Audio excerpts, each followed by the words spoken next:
ઘણીવાર એવું બનતું હોય છે કે પ્રેગ્નન્સી દરમિયાન બી માથાનો દુખાવો રહેતો હોય છે.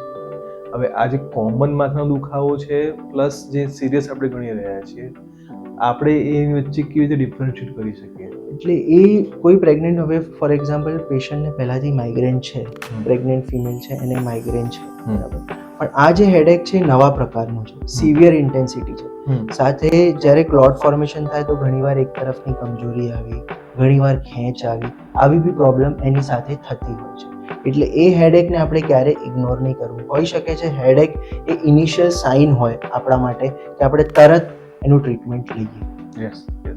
પ્રેગ્નન્ટ ફિમેલમાં મેઇનલી ક્લોટ ફોર્મેશનની સંભાવના વધારે હોય છે. એટલે પ્રેગ્નન્ટ ફિમેલ ક્યારે બી હેડેક હોય અને સડન ઓનસેટ હેડેક જો થયું હોય તો એને તરત ડોક્ટરનું કન્સલ્ટેશન કરવું. એનો મતલબ કે ઘણીવાર એમાં હેમરેજ થતું હોય છે, ક્લોટ ફોર્મેશન થતું હોય છે.